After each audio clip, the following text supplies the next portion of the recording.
नमस्कार दोस्तों, जय हिंद, वंदे मातरम। जैसा दोस्तों आप सभी लोग जानते हैं, अगर हमें हिंदी में से 30 में 30 मार्क्स लाना है तो व्याकरण यानी ग्रामर की बहुत भूमिका यहाँ पे अदा होती है।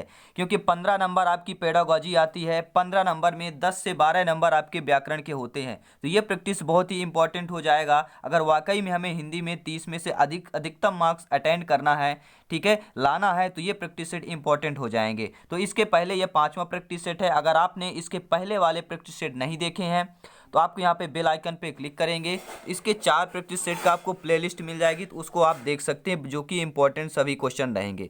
चलिए स्टार्ट करते हैं। तो पहला क्वेश्चन है आपके आज के वीडियो का, जब तक वह घर पहुंचा तब तक उसके पिताजी जा चुके थे।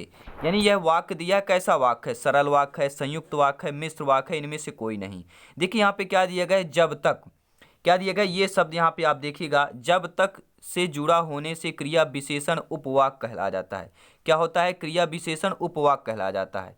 ठीक है, तो यहाँ पे क्या हो जाएगा, अतः मिश्र वाक्य कहलाएगा, क्योंकि जब तक यहाँ पे क्या हो गया, आपका विशेषण उपवाक्य जुड़ गया, यानी कि आपका मिश्र वाक्य हो गया। तो कौन सा वाक्य हो जाएगा? मिश्र वाक्य होगा। तीसरा option is the right answer. ठीक है, चलिए अगला प्रश्न दिया है आपका 32 नंबर वाला देखेंगे। निम्नलिखित में से इच्छार्थक है, यानी इच्छार्थक वाक्य कौन सा है आपका? सौरभ को बुलाओ, तुम्हारा मंगल हो, तुमने सुना होगा, आज महाविद्यालय में अवकाश है। देखिए इच्छार्थक यानी अपने इच्छा का अर्थ वाला वाक्य, यानी इच्छार्थकवाद, इच्छा वाला वाक्य आपका कौन सा है? चलिए हर भाई बहन से निवेदन है, नीचे अपना अपना स्कोर प्रैक्टिस सेट है, अटेंड करिए। देखिए आप तक कितनी प्रिपरेशन कर चुके हैं, कितनी तैयारी है, कितनी और अभी बाकी है। अगर आप 20+ स्कोर कर रहे हैं तो वाकई में आप अच्छी प्रिपरेशन कर रहे हैं। 20 से कम मार्क्स आ रहे हैं तो आपको और खतरे के लिए घंटी है। तो ये सभी प्रैक्टिस सेट अटेंड करिए, जो खतरे की घंटी आपकी दूर हो सके। तो यहाँ पर बताइए इच्छार्थक वाक्य कौन सा हो जाएगा? देखिए यहाँ पर सेकंड ऑप्शन जो है, तुम्हारा मंगल हो। हमेशा आशीर्वाद क्या बोलते हैं? अपनी इच्छा अंतर्गत अगर किसी को आशीर्वाद देना हो, ठीक है, तुम्हारा मंगल हो। मंगल मतलब होता है शुभ कार्य हो। ठीक है, हमेशा आपका शुभ कार्य हो, तुम्हारा मंगल हो, इच्छावार्थक क्या हो जाएगा? इच्छार्थक वाक्य कहला जाएगा। ठीक है, नेक्स्ट क्वेश्चन देखेंगे 33 नंबर का। यहाँ पे देखेंगे, मैं थोड़ा और आपके लिए जूम कर देता हूँ ताकि आप लोगों को प्रॉब्लम ना हो। ठीक है, यहाँ पे क्वेश्चन देखेंगे, उफ इतनी भयंकर सर्दी पहले कभी नहीं पड़ी। ठीक है, हमेशा सर्दी में इस वाक्य में आमतौर पर सभी लोग बोलते हैं कि उफ इतनी भयंकर सर्दी पहले कभी नहीं पड़ी। तो इस प्रकार के वाक्य क्या हो कहलाते हैं? संदेहवाक, विस्मयादिबोधक, संकेतवाचक या प्रश्नवाचक। तो उफ इतनी भयंकर सर्दी पहले कभी नहीं पड़ी, किस प्रकार के वाक्य कहलाएंगे भैया? विस्मयादिबोधक। ठीक है, उफ जो ये शब्द लग गया, ये क्या हो गया? विस्मयादिबोधक हो गया आपका। ठीक है, शब्द हो जाएगा। नेक्स्ट क्वेश्चन की बात करेंगे, सकट का तद्भव शब्द है। सकट शब्द लिखा हुआ है, क्या लिखा हुआ आपका? सकट लिखा हुआ है। ठीक है, ये आपका सकट लिखा हुआ है, इसका आपका तद्भव शब्द बताना है। तद्भव शब्द कौन कहलाते हैं भैया? तद्भव तत्सम के मैंने ट्रिक बना रखी है, ये बेल आइकन पे क्लिक करेंगे आपको वीडियो मिल जाएगा। तत्सम, ठीक है, तद्भव वो शब्द कहलाते हैं जो संस्कृत के शब्द यानी कि तत्सम के विपरीत होते हैं, रूपांतरित शब्द होते हैं। रूपांतरित शब्द तत्सम के तद्भव कहलाते हैं। संस्कृत जो डायरेक्टली शब्द लिए जाते हैं, सीधा शब्द उपयोग होते हैं, वो आपके तत्सम शब्द कहलाते हैं। हमारे हिंदी भाषा में लगभग आधे से ज़्यादा संस्कृत के ही शब्द उपयोग होते हैं। तो सकट का तद्भव क्या हो जाएगा? तो इसका राइट आंसर होगा छकड़ा। ठीक है, सकट का तद्भव क्या हो जाएगा? सकट एक तत्सम शब्द है, इसका तद्भव आपका छकड़ा हो जाएगा। ठीक है, आइए नेक्स्ट क्वेश्चन देख लेते हैं। अगला प्रश्न है, आपसे यह पूछ रहा है कि निम्नलिखित में से किस वाक्य में अकर्मक क्रिया है? क्या पूछा गया है? अकर्मक क्रिया। अकर्मक सकर्मक क्रिया के लिए मैंने वीडियो बना रखा है, बेल आइकन पे जाएंगे आपको वीडियो मिल जाएगी। श्याम भात खाता है, ज्योति रोती है, यानी कि ज्योति रोती है, मैंने उसे पुस्तक दी, सोहन पौधा लगाता है। अकर्मक क्रिया, अकर्मक क्रिया कहाँ है? ज्योति रोती है। ठीक है, अकर्मक क्रिया पूरी ट्रिक के माध्यम से ट्रिक देखेंगे, आप पूरी तरह से समझ जाएंगे अकर्मक सकर्मक क्रिया कैसे पहचान सकते हैं। तो सेकंड ऑप्शन सही हो जाएगा। आइए नेक्स्ट क्वेश्चन देख लेते हैं। 36 नंबर क्वेश्चन है कि जानवी शब्द का पर्याय है। क्या लिखा है शब्द? जानवी। ठीक है ना, जानवी शब्द का पर्याय क्या है? तो जानवी शब्द का पर्याय होता है आपका मंदाकिनी होता है। ठीक है, यानी four option is the right answer. Next question की बात करेंगे, अरे जरा इधर तो आ। अरे जरा इधर तो आ वाक्य में कौन सा अव्यय है? देखिए ये वाक्य आपका लिखा हुआ है, अरे जरा इधर तो आ। अब इसमें आपको अव्यय बताना है, कौन है? परिणामवाचक है, प्रश्नवाचक है, विस्मयादि बोधक है, या आपका कालबोधक है। भैया यहाँ पे जो ये लग गया ना आपका, ठीक है ना, ये विस्मयादि बोधक का चिन्ह ही माना जाता है। अगर आपका ऐसा किसी वाक्य में मिल गया, ठीक है, तो समझ लीजिए विस्मयादि बोधक है। ठीक है, कौन सा अव्यय कहलाएगा? विस्मयादि बोधक अव्यय कहला जाएगा। चलिए नेक्स्ट क्वेश्चन की बात करेंगे।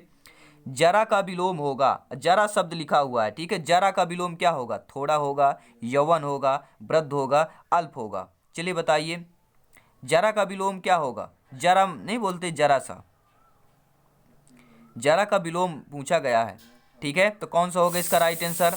जरा का विलोम क्या होगा? चलिए सभी लोग कमेंट करके बताइए। तो जरा का विलोम क्या हो जाएगा आपका? यवन होगा। ठीक है, आइए नेक्स्ट क्वेश्चन देख लेते हैं। अगला प्रश्न है यह का कि सकर्मक क्रिया वाला वाक्य छांटिए, यानी सकर्मक क्रिया वाला आपको बताना है कि सकर्मक क्रिया वाला वाक्य कौन सा है। राजू सदा रोता रहता है, हरीश बस पर चढ़ गया, कैलाश छत से गिर पड़ा, सतीश ने केले खरीदे। ठीक है, तो राजू सदा, ये चार ऑप्शन है, इसमें से सकर्मक क्रिया है, तो भैया सकर्मक क्रिया सतीश ने केले खरीदे। ठीक है, सतीश ने केले खरीदे, तो ये आपकी सकर्मक क्रिया हो जाएगी। नेक्स्ट क्वेश्चन की बात करेंगे। अगला प्रश्न ये है आपका, बहुत ही इंपॉर्टेंट प्रश्न है। वह चुपके से चला, पंक्ति में चुपके से है, पंक्ति क्या है आपकी? वह चुपके से चला। अभी इसमें पंक्ति में आपका चुपके से है, पंक्ति में चुपके से है, क्या है आपका? रीतिवाचक अव्यय है, दिशावाचक अव्यय है, स्थानवाचक अव्यय है, या आपका परिणामवाचक अव्यय है। तो वह चुपके से चला पंक्ति में कौन सा अव्यय हो जाएगा भैया? रीतिवाचक अव्यय हो जाएगा। वह चुपके से चला पंक्ति क्या हो जाएगी? रीतिवाचक अव्यय क्रिया विशेषण हो जाएगी। ठीक है, नेक्स्ट क्वेश्चन की बात करेंगे। कमलेश का संधि विच्छेद होगा, क्या शब्द लिखा है भैया? कमलेश लिखा है। कमलेश का संधि विच्छेद क्या होता है? कमलेश का संधि विच्छेद होता है कमला धन ईस बराबर एस, यानी कि आ धन ई मिलके क्या बन जाएगा आपका? ए बन जाता है। आ और ई मिलके क्या बन जाता है आपका? ए बन जाता है। ठीक है, आ ई मिलके ए बन जाता है। कमलेश का संधि विच्छेद क्या हो जाएगा? कमला धन ईस बराबर कमलेश हो जाएगा।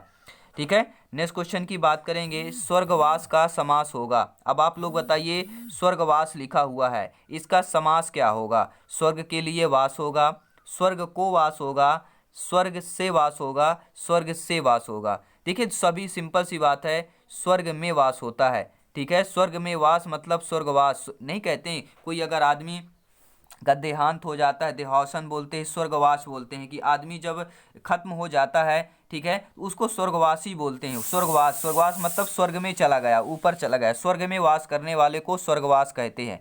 ठीक है, नेक्स्ट क्वेश्चन की बात करेंगे।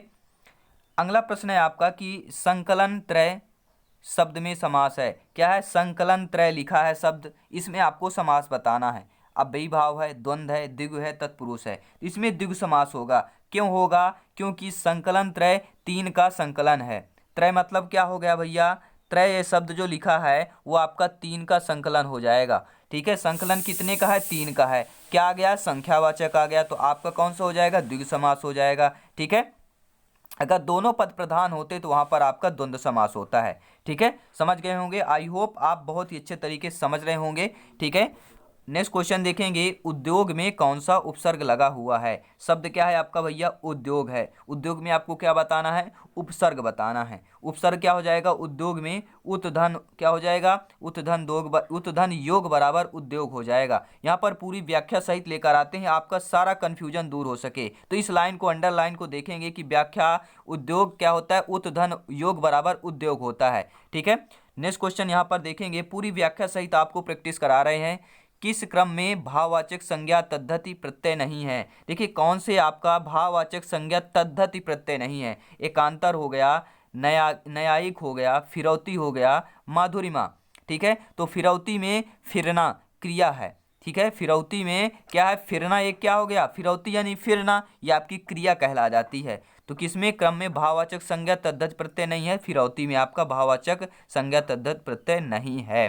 ठीक है, यानी कि 3 option is the right answer, जिसमें औती प्रत्यय लगा हुआ है। फिरौती में कौन सा प्रत्यय है? औती प्रत्यय है, अतः यह कृत प्रत्यय कहलाएगा। ठीक है, औती प्रत्यय लगा हुआ तो कृत प्रत्यय कहला जाएगा। ठीक है, अब बात करेंगे नेक्स्ट क्वेश्चन की। अगला प्रश्न है, बहुत ही इंपॉर्टेंट प्रश्न है। गौरव शब्द में मूल शब्द है। अब देखिए शब्द लिखा हुआ है गौरव, ठीक है, इसमें आपको मूल शब्द बताना है। तो क्या आपका मूल शब्द गौर होगा, गुरु होगा या गुर हो जाएगा? तो पूरी व्याख्या सहित यहाँ पर हम आपको बता रहे हैं कि जो गौरव शब्द है गुरु धन आ बराबर गौरव होता है। तो मूल शब्द क्या हो जाएगा भैया? देखेंगे गुरु आपका यहाँ पे मूल शब्द हो जाएगा, ठीक है। नेक्स्ट क्वेश्चन यहाँ पर देखेंगे। आई होप आपने वीडियो लाइक कर दिया होगा, सभी फ्रेंड्स में शेयर कर दिया होगा, और नेक्स्ट वीडियो देखने के लिए, सभी पार्ट देखने के लिए, ठीक है। मैथ्स में आपको, मैं मैथ्स की बात करूं, चाहे पर्यावरण की बात करूं, चाहे हिंदी की बात करूं, चाहे बाल विकास की बात करूं, सभी का प्रैक्टिस सेट आपको मिलते रहेंगे। वाकई में अपडेट क्वेश्चन मिलेंगे। चैनल को ज्वाइन कर लीजिएगा और बेल आइकन प्रेस कर लीजिएगा। बात करेंगे नेक्स्ट क्वेश्चन की। अगला प्रश्न यह है आपका कि महात्म्य शब्द है, महात्म्य शब्द लिखा हुआ है, ठीक है। इसमें आपको बताना कैसा है, क्रिया है, जातिवाचक है, व्यक्तिवाचक है, भाववाचक है। महात्म्य, जैसे हम महात्म्य शब्द बोलते हैं तो हमें अंदर की भाव जो है भाव जागृत हो जाते हैं, ठीक है, भावपूर्ण हमें मिलता है। तो यहाँ पे भाववाचक हो जाएगा। भाववाचक कैसे होगा भैया? आइए हम पूरा डिस्कशन बता रहे हैं।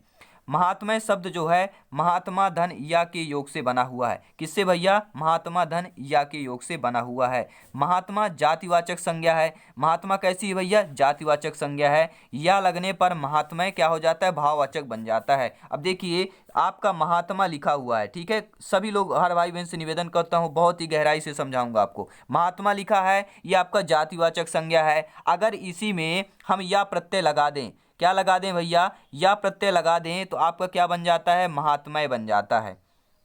क्या बन जाएगा भैया आपका? इसी में या प्रत्यय लगा देते हैं तो महात्म्य बन जाता है, जो आपका क्या हो जाता है? भाववाचक संज्ञा में परिवर्तित हो जाता है। तो देखिए आपका यहाँ पर प्रत्यय लगाने से भी आपके संज्ञा में परिवर्तित हो जाती है, तो ये भी ध्यान देना है आप लोगों को, ठीक है। अगला प्रश्न देखेंगे। निम्न में से कौन शब्द क्रिया से भाववाचक संज्ञा बना है? देखिए 4 में से ऑप्शन बताना है कि क्रिया से भाववाचक संज्ञा बन गया। विभिन्नता है, निजत्व है, और निजत्व के बाद चुनाव है, पारस्परिक। तो यहाँ आप लोग देखेंगे शब्द क्रिया से भाववाचक संज्ञा बना है, तो जो चुनाव आपका है ये क्या बना है? क्रिया से भाववाचक संज्ञा बन गया है। कैसे बन गया है भैया? चुनाव यानी क्या होता है? चुनना होता है, वोट डालना, जिसे हम वोट डालते हैं, तो चुनना हो गया। चुनना शब्द क्रिया है। चुनना मतलब क्या होता है? क्रिया करते हैं। वोट डालते हैं तो हम क्या करते हैं? कार्य करते हैं, क्रिया करते हैं, ठीक है, जिससे शब्द चुनाव शब्द बन गया है। तो ये आपका क्या हो जाएगा भैया? क्रिया से भाववाचक संज्ञा बन गया, चुनाव आपका, ठीक है। अब बात करेंगे अगले प्रश्न की। संस्कृत का विशेषण क्या है? अब देखिए शब्द क्या लिखा हुआ है आपका? संस्कृत लिखा हुआ है। अब आपसे पूछा गया इसका विशेषण क्या होगा, तो भैया इसका विशेषण क्या होता है? सांस्कृतिक हो जाएगा। विशेषण क्या हो जाएगा? सांस्कृतिक हो जाएगा, बड़ा सा हो जाएगा, और सेम टू सेम वही आपका शब्द रहेगा, ठीक है। तो आई होप अब आप लोग समझ गए होंगे, तो वीडियो का लाइक कर दीजिएगा। अब बात करेंगे नेक्स्ट क्वेश्चन की। बात करेंगे प्रविशेषण बताते हैं। जो प्रविशेषण होते हैं वो क्या बताते हैं? विशेषण के भेद बताते हैं, विशेषणों का भाव बताते हैं, विशेषणों की विशेषता बताते हैं, विशेषण के गुण बताते हैं। तो प्रविशेषण बताते हैं, क्या बताते हैं? विशेषणों की विशेषता बताते हैं, ठीक है। आइए अब हम नेक्स्ट क्वेश्चन यहाँ पर देखेंगे। कहे हल्ला करते जब ये मोटे बता दो, मोरे पूछ ना करा।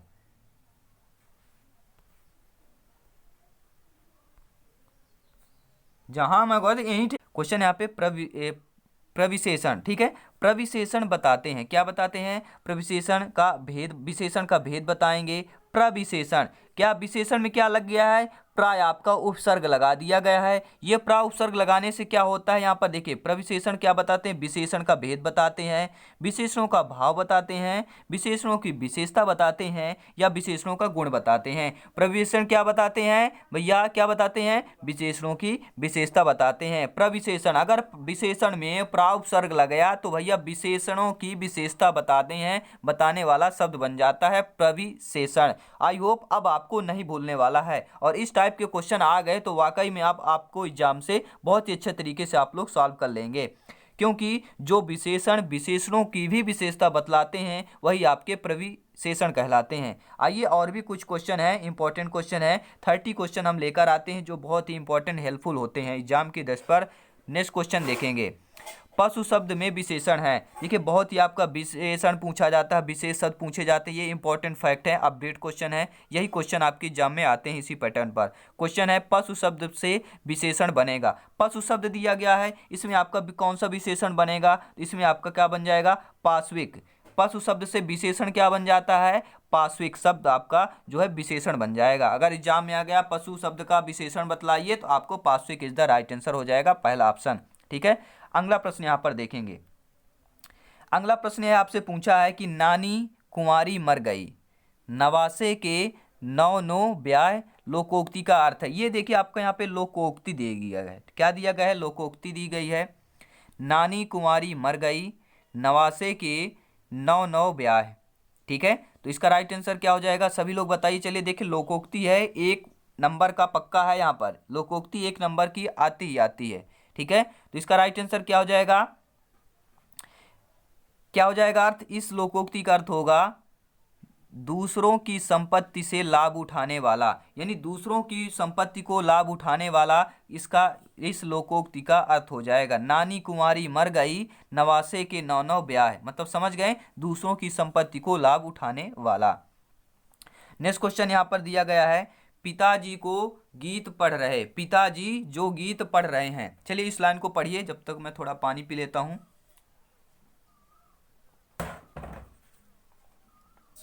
आई होप आपने क्वेश्चन पढ़ लिया होगा।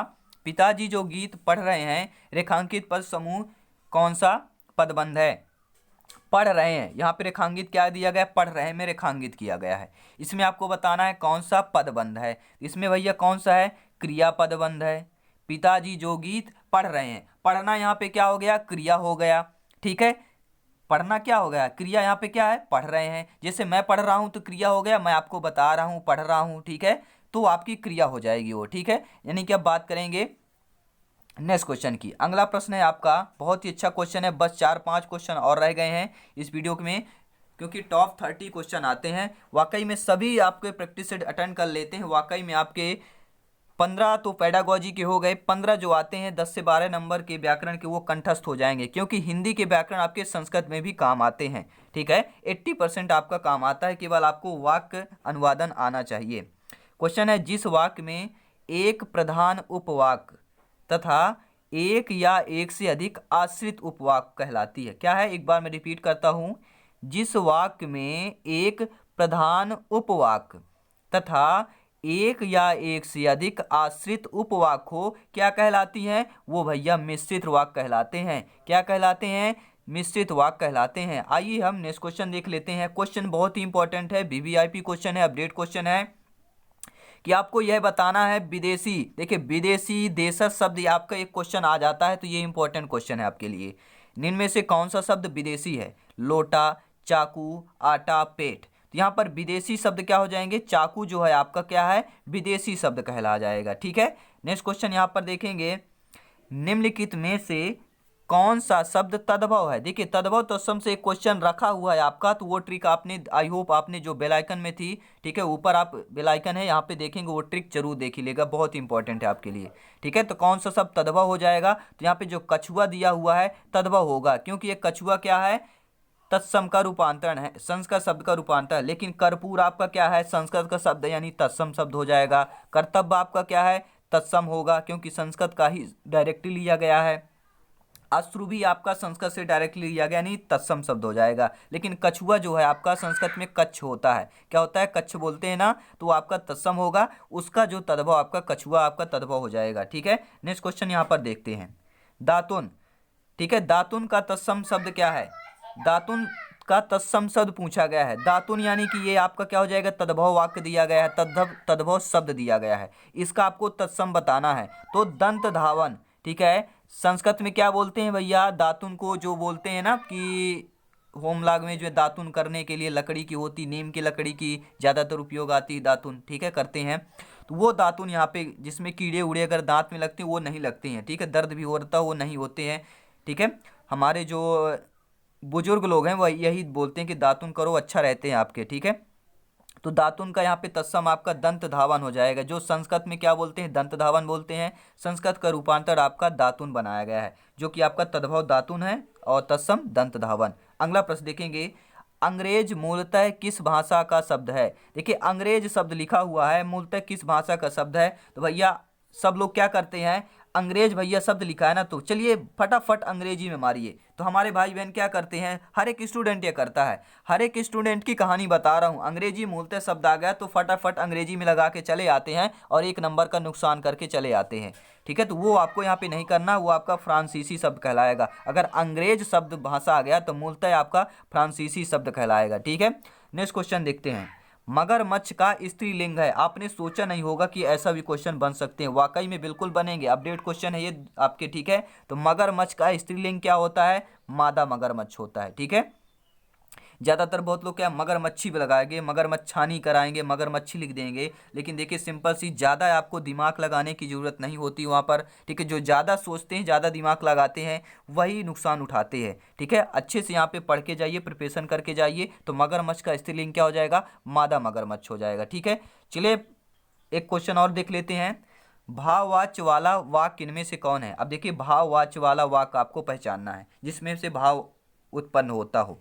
ठीक है, तो इसमें से किसमें होता है, मालती खाना खाती है, रमेश खाना खा सकता है, हिमेश से दौड़ा नहीं जाता, रक्षा दौड़ नहीं सकती, हिमेश से दौड़ा नहीं जाता, ये भाववाचक हो गया। ठीक है, भाववाच्य वाला वाक्य है। ठीक है, भाववाच्य वाला, यहाँ पे भाववाच्य है। ठीक है, मालती खाना खाती है, इसमें भाव कोई उत्पन्न नहीं होता। रमेश खाना खा सकता है, इसमें भाव नहीं है। लेकिन हिमेश से दौड़ा नहीं जाता, यानी उसको दर्द होगा, कुछ ना कुछ प्रॉब्लम होगी, वो आपका भाववाच्य कहला जाएगा। ठीक है, तो आप लोग कमेंट द्वारा जरूर बताइए किस चैप्टर में आपको प्रॉब्लम है, उस चैप्टर का प्रैक्टिस सेट लेके आएंगे। और हमारा टारगेट है आप लोगों का 120 प्लस का स्कोर टारगेट क्रॉस करवाना। वाकई में आप क्रॉस करेंगे, हर प्रैक्टिस सेट अटेंड करिए और आज ही चैनल को ज्वाइन कर लीजिए रॉकिंग इन्फॉर्मेशन, और बेल आइकन प्रेस कर दीजिएगा क्योंकि नेक्स्ट वीडियो बहुत ही जल्द आने वाला है। मिलते हैं नेक्स्ट वीडियो में फिर से, तब तक के लिए जय हिंद, वंदे मातरम, धन्यवाद साथियों।